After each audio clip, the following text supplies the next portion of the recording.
모퉁이를 비추는 빛, 동교 김희수 선생의 삶과 정신이라고 하는 강의를 시작하기에 앞서서 한 영상을 잠깐 보도록 하겠습니다.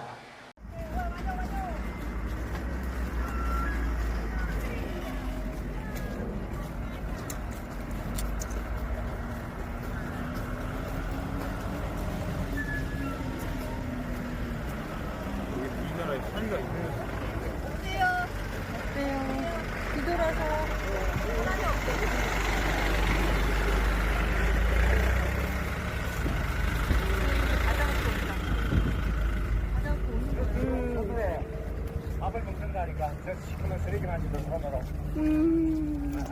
알아요?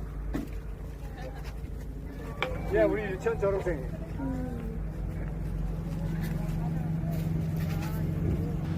이 영상은 2018년 자카르타 쓰레기 마을의 영상입니다.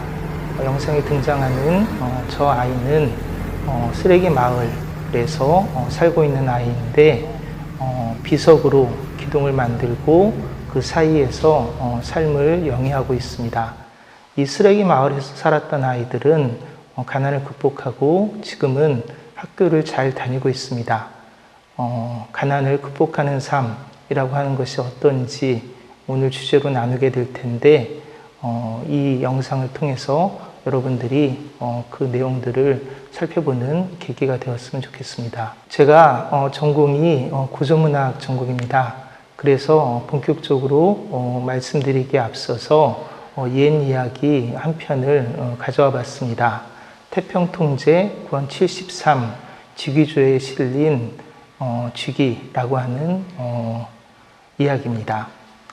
쥐기라고 하는 청년이 있었습니다. 이 청년은 선덕여왕을 사모했던 청년입니다. 여왕을 너무 사모한 나머지 근심하고 눈물을 흘리면서 모습이 초췌해졌습니다. 선덕여왕이 이 청년의 소식을 듣고 만나겠다고 합니다. 그래서 절에 가서 향을 피울 테니까 그 절에서 자기를 기다려달라고 합니다. 쥐기는 너무나도 기쁜 마음에 단걸음에 절로 달려갔습니다. 그리고서는 절에 도착해서 탑 아래에 잠시 앉아서 왕의 행차를 기다리다가 잠에 빠지게 됩니다. 선덕여왕이 절에 도착할 때 보니까 쥐기가 잠든 것을 이제 보게 된 거죠. 왕은 팔찌를 빼어서 가슴에다 놓고 궁으로 돌아가게 됩니다. 잠에서 깨어난 청년 쥐기가 임금의 팔찌가 가슴에 놓여 있는 것을 보고서는 기다리지 못한 것을 한스러워합니다. 오래도록 근심하더니 급기야 마음에 불이 일어납니다. 그리고 그 불이 몸을 불태웁니다. 쥐기가 불귀신으로 변한 것입니다. 이 청년은 선덕여왕을, 임금을 사랑한 것이 한이 되었습니다. 그리고 만나지 못한 그 한이 원망이 되고 원한이 되어서 원기가 된 것이죠. 선덕여왕은 이 원한에 휩싸인 청년을 마음에 풀어주기 위해서 주문을 짓습니다. 쥐기의 마음의 불이 몸을 태우고 변하여 불귀신이 되었네. 창의 밖으로 옮겨가 보지도 말고 친하지도 말지라. 당시 풍속의 이 주문을 문과 벽에 붙이면 화재를 막았다고 합니다. 청년은 한을 품었지만 시를 지어서 그 청년의 한을 풀어주게 됩니다. 뒤에 이것은 미당 서정주에 의해서 우리 데이트는 이라고 하는 시로 다시 태어납니다. 시는 이렇습니다. 햇볕도 아늑하고 영혼도 잘 보이는 날 우리 데이트는 이제 이렇게 해야지. 내가 어느 절간에가 불공을 하면 그대는 그 어디 돌탑에 기대어 한 낮잠 잘 주무시고 그대 좋은 낮잠의 상으로 나는 내 금팔찌나 한 짝 그대 자는 가슴 위에 벗어서 얹어놓고 그리고 그대 깨어나거든 시원한 바다나 하나 우리들 사이에 둬야지. 우리 데이트는 이제 이렇게 하지. 햇볕도 아늑하고 영혼도 잘 보이는 날 쥐기야. 한이라고 하는 것은 원한이 쌓이고 원망이 쌓여서 맺히고 풀어지지 않는 것이 아니라 그것은 다시 펼쳐지고 풀어지고 그래서 아름다운 시로 이렇게 변모합니다. 청평사에도 이러한 유사한 이야기가 있었습니다. 공주를 사랑한 청년이 뱀이 된 이야기입니다. 공주를 사랑한 청년이 뱀이 되어서 임금의 궁지에 붙어서 결코 떨어지지 않는 모양을 하게 되는 이 뱀. 이 뱀도 마찬가지로 원망을 품고 원한을 품는 그런 형상입니다. 오늘 우리가 만나고자 하는 인물은 이러한 원한의 이야기, 이 한을 품었던 한 사람의 이야기입니다. 이 사람은 세 가지 한을 품었습니다. 하지만 우리가 보았던 쥐기나 또 상사뱀의 청년처럼 스스로 몸을 불태워 불귀신이 되거나 또 혹은 뱀이 된 것이 아니라 그 한을 극복하고 그 한을 바탕으로 그 한을 이겨내고 나눔을 실천한 한 위대한 인물입니다. 그는 동교 김희수 선생입니다. 선생님에게는 세 가지 한이 있었습니다. 못 배운 한, 가난했던 한, 나라를 잃은 한이었습니다. 이 한을 풀기 위해서 무엇인가 해야 한다고 결심했습니다. 그것은 바로 교육사업이었습니다. 언젠가 그때가 우리라 생각해 먼저 자금을 모으는 일에 온 힘을 쏟았습니다. 인생에서 재산을 남기는 것은 하의 인생이고 사업을 물려주는 것은 중의 인생이며 사람을 남기는 것이 최고의 인생이라는 명언을 가슴에 깊이 새기며 열심히 일했습니다. 동교 김희수 선생은 세 가지 한, 배우지 못했고 가난했고 나라를 잃은 한이 있었지만 그럼에도 불구하고 배우는 일에 전념하고 그래서 많은 이들에게 자기가 배운 것을 나눠주는 위대한 인생을 살았습니다. 무지와 빈곤 그리고 망국이라고 하는 질곡의 시대를 건넜던 김희수 선생의 세 가지 한은 한 개인이 하나의 사회 안에서 바르게 행동할 수 있는 개인적이고 역사적인 조건을 가늠하게 합니다. 무지와 빈곤 그리고 망국이라는 세 가지 한은 김희수 선생의 자기인식과 자기 형성의 계기가 되었으며 이는 문화 입국과 인재 양성으로 그 올바른 형상을 얻었다고 할 수 있겠습니다. 김희수 선생이 세 가지 한을 지녔다고 했는데 한의 사전적 의미는 아까 말씀드린 것처럼 억울하고 원통한 일을 당하여 원망이 응어리진 마음이라고 할 수 있습니다. 2조 전의 시조에 보면 다정도 병인양하여 잠 못 들어 하노라 라고 하는 구절이 있습니다. 정이 많은 것도 병이 들어서 잠 못 들게 되는 것, 우리가 이것을 정한이라고 할 수 있습니다. 황진이의 시조에 보면 동짓달 기나긴 밤을 한 허리를 버여내어 춘풍 니불 아래 서리서리 넣었다가 어른님 오신 날 밤이어든 굽이굽이 펴리라 라고 하는 구절이 있습니다. 춘풍 니불 아래 서리서리 넣었던 그 정한이 어른님, 사랑하는 님이 오시게 될 때 굽이굽이 펴지는 것. 한이라고 하는 것은 그러니까 맺히고 또 이렇게 닫힌 것이 아니라 열리고 펼쳐지는 것입니다. 김희수 선생의 한 또한 마찬가지로 그 세 가지 한은 맺힌 한이 아니라 열리고 펼쳐지면서 나눔으로 승화되었다고 할 수 있겠습니다. 한은 손상된 마음을 돌보며 비판적 균형을 통하여 화해와 조화로 이끄는 마음의 질서이자 운동입니다. 주체는 이를 통하여 바르고 마땅한 상태에 이루고자 하는 적절한 인식과 대응을 하게 됩니다. 그러므로 한은 우리 삶의 본래적 근원으로 분명하게 이어지지는 않는다 하더라도 우리의 삶에서 자기 인식의 계기 혹은 삶의 형상적 완성을 찾는 충분한 계기가 된다고 볼 수 있습니다. 김일수 선생의 세 가지 한 또한 자기 삶의 동기를 확인하고 자기와 삶의 형상적 완성을 찾는 매우 중요한 계기가 되었음이 분명합니다. 이사벨라 버드 비숍이라고 하는 이가 있습니다. 한국과 그 이웃 나라들이라고 하는 책을 지었고 일제시대, 일제강점기에 조선에 와서 조선의 사람들의 모습을 담고 우리들의 삶의 모습들을, 풍경들을 그려낸 이입니다. 이사벨라 버드 비숍 여사가 아주 감격해 맞이했던 곳이 있는데 바로 금강산입니다. 지금의 사진은 단발령 망금강이라고 하는 2인문의 진경 산수 작품입니다. 조선 사람들이 금강산 가기를 좋아했는데 금강산에 올라서 여러 풍경 가운데서 바로 이 단발령에 오르게 되면 단발령 앞에 펼쳐져 있는 금강산 12,000봉을 보고서 머리를 깎았다고 하는 곳입니다. 이렇게 외국인들의 시선에 조선의 모습들은 때로 아름답고 정겹고 또 의미 있게 담겨져 있는 경우가 많은데요.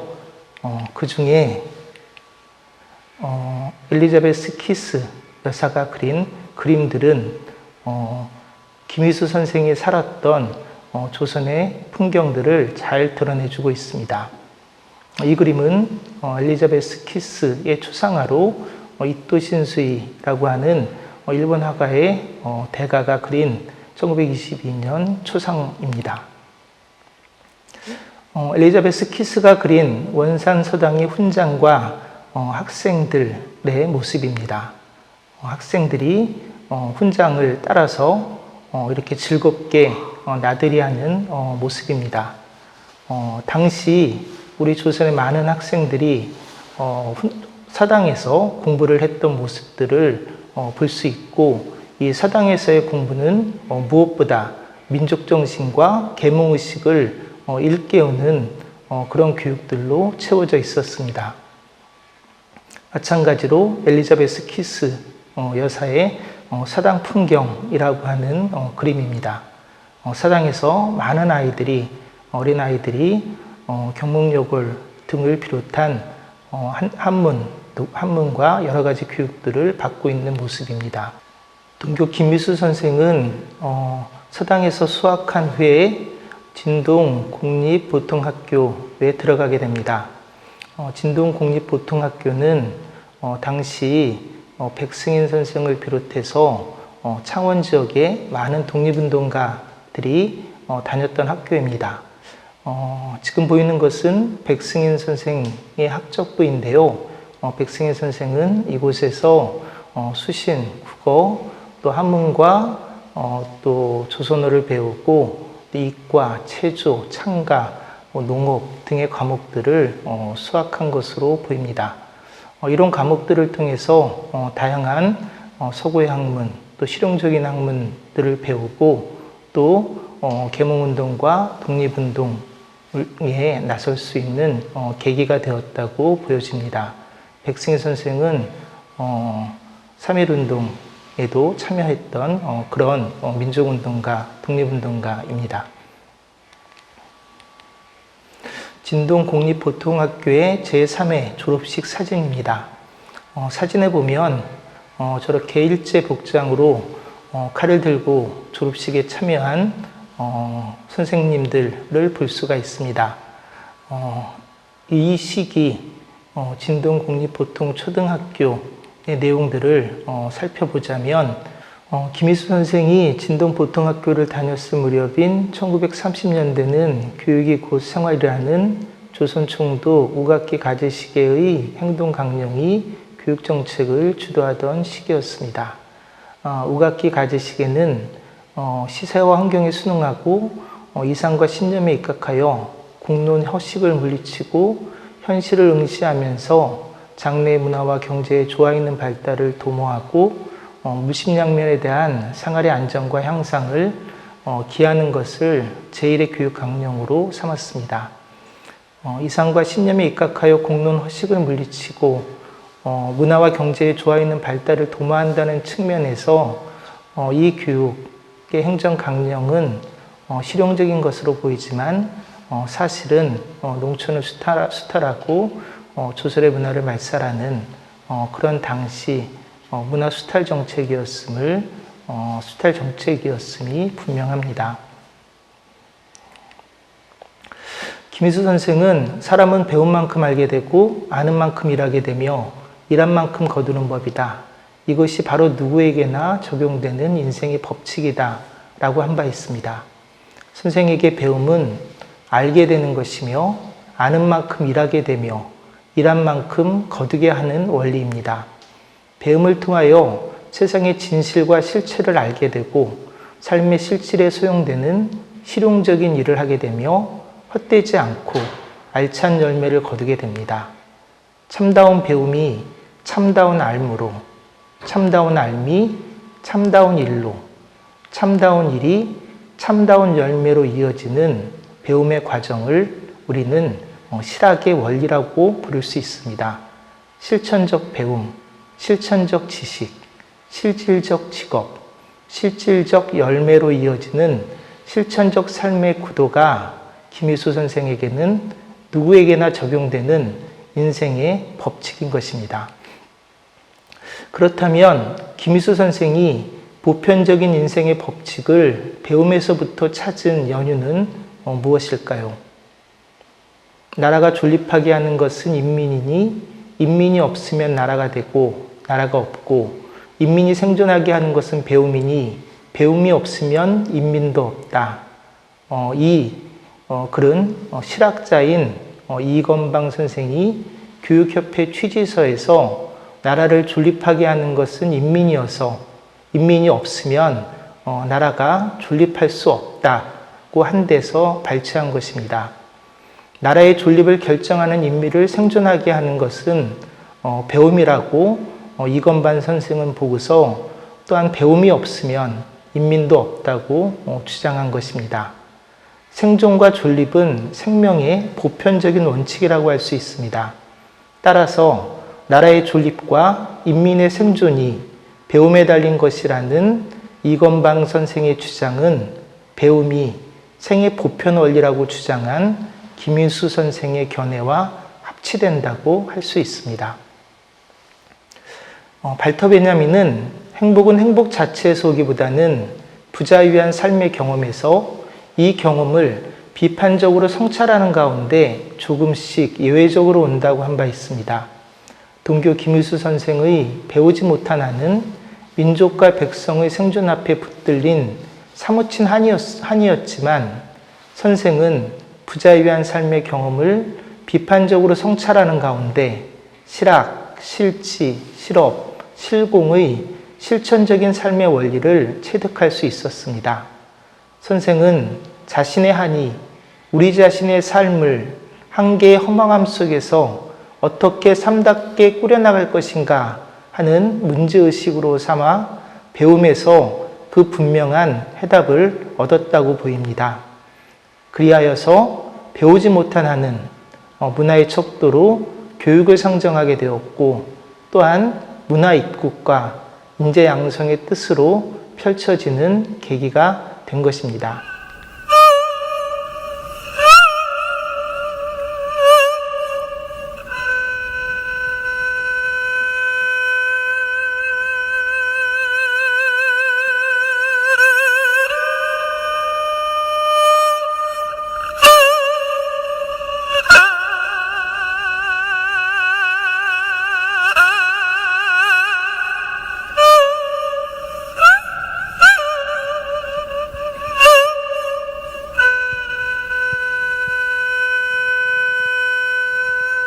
어머니 꽃 구경 가요 제 등에 업히어 꽃 구경 가요. 세상이 온통 꽃핀 봄날 어머니는 좋아라고 아들 등에 업혔네. 마을을 지나고 산길을 지나고 산자락에 휘감겨 숲길이 짙어지자 아이고 어머니는 그만 말을 잃더니 꽃 구경 봄 구경 눈 감아 버리더니 한 움큼씩 솔잎을 따서 가는 길 뒤에다 뿌리며 가네. 어머니 지금 무엇인데요?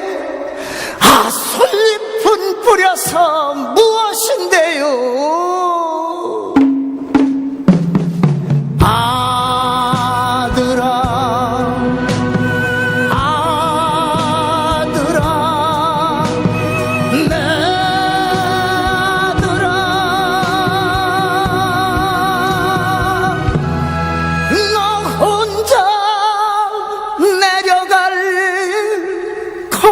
걱정이구나.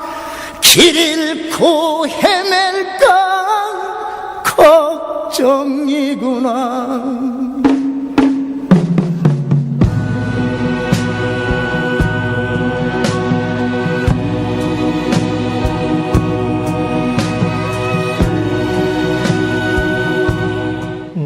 꽃구경이라고 하는 장사익 선생의 노래입니다. 이 노래의 가사는 이렇습니다. 어머니 꽃구경 가요. 제 등에 업히어 꽃구경 가요. 세상이 온통 꽃핀 봄날 어머니 좋아라고 아들 등에 업혔네. 마을을 지나고 들을 지나고 산자락에 휴감겨 숲길이 짙어지자 아이고 머니나 어머니는 그만 말을 잃었네. 봄구경 꽃구경 눈 감아버리더니 한 움큼 솔잎을 따서 가는 길바닥에 뿌리며 가네. 어머니 지금 뭐 하시나요? 꽃구경은 안 하시고 뭐 하시나요? 솔잎은 뿌려서 뭐 하시나요? 아들아 내 아들아 너 혼자 돌아갈 길 걱정이구나. 산길 잃고 헤맬까 걱정이구나. 봄에 아들이 어머니를 업고 꽃구경을 갑니다. 마을을 지나고 들을 지나고 산자락에 휴감겨 숲길이 짙어지니까 어머니는 그만 말을 잃고 맙니다. 그러더니 봄구경 꽃구경 눈 감아버리고 한 움큼 솔잎을 따서 가는 길바닥에 뿌리며 갑니다. 아들이 묻습니다. 꽃구경은 안 하시고 뭐 하는지, 솔잎은 뿌려서 뭐 하는지. 어머니가 대답하는 것이죠. 너 혼자 돌아갈 길 걱정이구나. 산길 잃고 헤맬까 걱정이구나. 고려장이라고 옛 풍습이 있다고 전해집니다. 고려장은 일제시대 일본에서 우리의 풍습을 좀 얕잡아보고 만든 것이라고 전해지는데요. 이 노래의 꽃구경은 가난한 날 어머니를 산에 버리고 오는 아들의 모습을 담고 있습니다. 가난이 사랑하는 어머니를 꽃구경 가자고 하고 그리고 산에 두고 올 마음을 먹게 합니다. 그러나 어머니는 아들을 위하여서 솔잎을 뿌려서 아들이 돌아올 길을 마련합니다. 가난은 우리들의 한이었지만, 가난은 우리 민족의 한이었지만, 하지만 그 가난을 이기고 가난을 극복하고 나눔을 실천하는 이들이 있습니다. 이마무라 쇼헤이 감독의 나라야마 부시코라고 하는 영화가 있습니다. 칸네에서 황금 종려상을 받은 영화로 알려져 있습니다. 나라야마 부시코라고 하는 제목은 졸참나무 숲의 민요에 관한 연구라고 하는 제목 정도로 부를 수 있을 텐데요. 우리 좀 전에 보았던 꽃구경과 같은 내용을 담고 있습니다. 졸참나무 숲 아래 사는 이 마을 사람들은 가난과 전쟁을 벌이고 있습니다. 가난을 극복하지 못했기 때문에 이들은 늙은 노인들, 어머니와 아버지를 산에 버리는 풍습을 간직하고 있습니다. 이가 깨지면 먹을 수가 없고 또 불필요한 노동력이기 때문에 졸참나무 숲, 나라야마에 어머니 또 아버지를 버리고 오게 됩니다. 오린이라고 하는 저 여성이 주인공이라고 볼 수 있을 텐데요. 오린은 아들이 자기를 나라야마에 데리고 갔음에도 불구하고 아들을 위해서 기도하고 아들을 잘 지켜주는 면모를 보여주고 있습니다. 이렇게 빈곤이라고 하는 것은 우리 삶에 중요한 한이 됩니다. 김희수 선생에게서도 자기 삶의 동기를 확인하고 자기와 삶의 형상적 완성을 찾는 두 번째 계기가 가난했던 한, 곧 빈곤이라고 할 수 있습니다. 그는 사업을 해서 돈을 버는 것은 자기 자신을 위해 쓰고자 함이 아니라고 생각했다. 하늘이 자신에게 재물을 내리신 것은 헐벗고 굶주린 이웃을 먹이고 입히는데 따뜻한 밥 한 그릇 되게 하기 위함이며 어둡고 그늘진 세상을 환하게 밝히는데 밝은 등불 하나 되게 하기 위함이라고 믿었다. 이것이 재물을 가진 자의 소명이어야 한다. 김희순 선생의 자서전에서 쓰여진 말입니다. 기업가는 자신의 이익보다도 타인의 이익을 먼저 생각해야 한다고 하는 김희수 선생이 지닌 윤리는 부의 윤리가 개인이 아니라 공공을 향하고 있음을 볼 수 있습니다. 이러한 공공을 향한 부의 가치는 기독교와 실학의 윤리와 맞닿아 있습니다. 선생의 근면, 성실, 절제 등의 윤리는 청교도의 소명과 자본관과도 연결되는데 이는 할머니로부터 연유한 기독교의 윤리와 연결됩니다. 특히 청빈한 삶을 강조한 육아의 사상과는 달리 청부의 기독교 윤리는 선생의 기업가 윤리 형성에 깊이 참여하고 있습니다. 김유수 선생의 첫 번째 한이 배우지 못한 한, 두 번째 한이 가난한 한이라면 세 번째 한은 나라 잃은 한, 곧 망국입니다.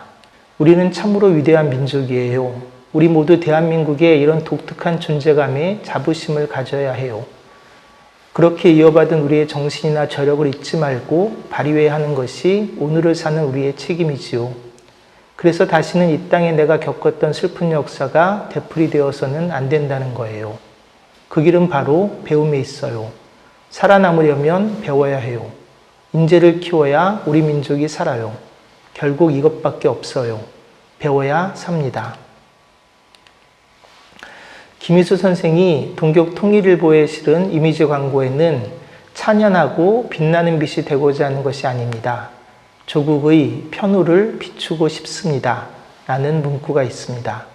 편우는 아주 작고 조그마한 모퉁이나 구석진 곳을 의미하는데 이는 김희수 선생의 인재 양성의 뜻과 문화입국의 정신을 오롯하게 드러내는 단어라고 할 수 있습니다.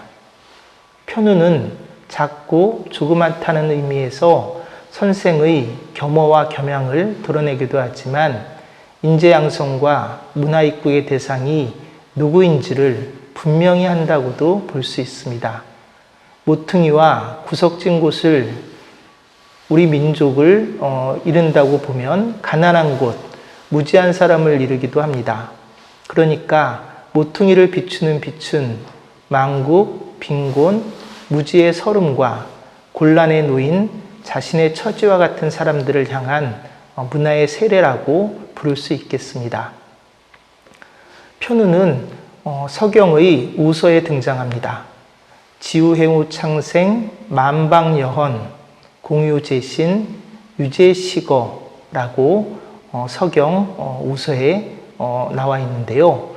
해석을 하자면 바다끝 창생에게까지 빛이 이르면 만방의 백성 가운데 어진 자 모두 임금의 신하가 되려 하니 오직 임금께서는 들어서 쓰기만 하면 된다는 뜻입니다. 바다 모퉁이, 궁벽하고 구석진 곳에 이르는 빛이 문화 입국의 정신이며 그곳의 어진 자를 들어 쓰는 것이 인재양성의 뜻이라고 할 수 있습니다. 동교 김우수 선생이 늘 가까이 감상했다고 하는 정해준 화백의 설중홍에는 모든 부귀공명은 눈 쌓인 경치 바깥에 있고 나는 그 눈 속에 홀로 서서 사특한 것들을 잊고자 하네 라는 시구가 있습니다. 이 시구는 세속의 집착에서 벗어나는 자유와 고독이 주제일 수도 있지만 눈 속에 홀로 서서 사특한 것들을 잊고자 하네에 주목하면 김일수 선생의 문화 입국과 인재 양성의 정신과 태도를 찾는 좋은 길이 될 거라고 생각이 듭니다.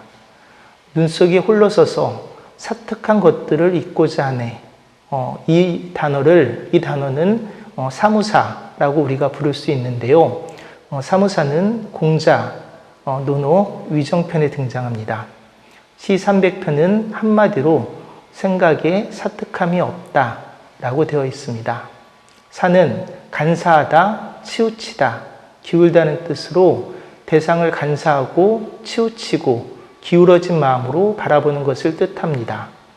이렇게 보면 사무사는 치우침이 없는 생각으로 대상을 바르고 공정하게 파악하는 객관적이고 과학적인 정신이라고 할 수 있습니다. 사무사는 사실에 충실하며 본래대로 파악하여 진실에 이르려는 정신입니다. 이는 문화 입국으로 향하는 중요한 한 경로라고 생각됩니다. 이 그림은 렘브란트의 탕자의 귀향이라고 하는 그림입니다. 성경의 한 대목인데요.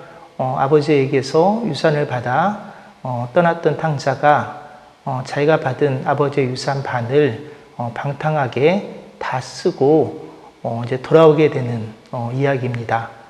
아들이었지만 아버지의 종이 되기를 바라며 아버지에게 의탁하려고 돌아오는 아들. 아들의 모습을 보면 신발은 벗겨져 있고 옷은 누추하고 머리는 잘려져 있습니다. 이런 아들을 아버지는 멀리서부터 달려와서 안아주고 잔치를 베풀게 되는 내용입니다. 렘브란트의 탕자의 기향에 보면 그 빛이 아버지의 손을 통해서 아들에게 비추어지고 있음을 볼 수 있습니다. 동교 김일수 선생의 생전의 경구, 공술의 공수거는 인생무상의 체념의 마음이기보다는 무상적 증여의 충실한 태도로 이해할 수 있습니다. 지금 렘브란트 그림에서 본 것처럼 아버지가 아들에게 주는 것은 무상적 증여라고 할 수 있습니다.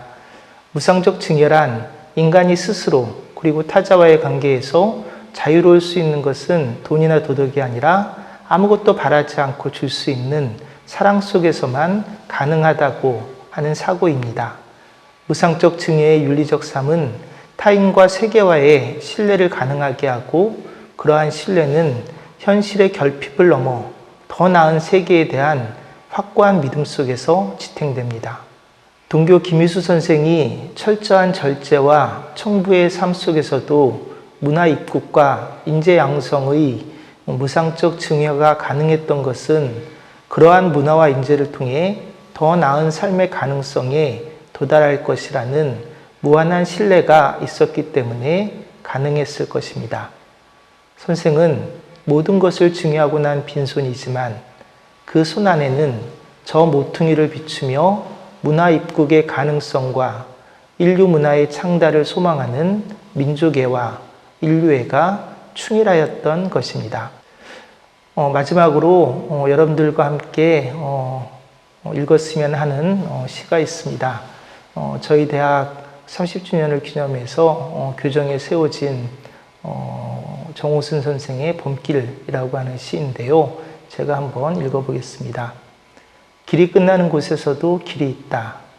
길이 끝나는 곳에서도 길이 되는 사람이 있다. 스스로 봄길이 되어 끝없이 걸어가는 사람이 있다. 강물은 흐르다가 멈추고 새들은 날아가 돌아오지 않고 하늘과 땅 사이의 모든 꽃잎은 흩어져도 보라, 사랑이 끝난 곳에서도 사랑으로 남아있는 사람이 있다. 스스로 사랑이 되어 한없이 봄길을 걸어가는 사람이 있다. 강물이 흐르다가 멈추고 새들은 날아가 돌아오지 않고 하늘과 땅 사이의 모든 꽃잎은 흩어져도 그렇게 삶은 멈추고 삶이 흩어져도 그런 가운데서도 그런 모든 역경을 이겨내고 스스로 사랑이 되어 한없이 봄길을 걸어가는 사람이 있습니다. 오늘 여러분들이 만난 동교 김희수 선생입니다. 그는 배우지 못하고 가난했고 나라를 잃은 한을 배움을 통해서 모든 이들과 나누고 사랑으로 한없이 봄길을 걸어간 사람입니다. 동교 김희수 선생은 수립문화재단을 설립하고 또 수많은 학교를 설립하면서 가난하고 배우지 못하고 또 나라 잃은 한을 극복하고 나눔으로 자기의 삶을 바치신 분입니다. 오늘 이 시간이 그런 나눔의 정신을 만나는 조그만 기회가 되었으면 합니다. 감사합니다.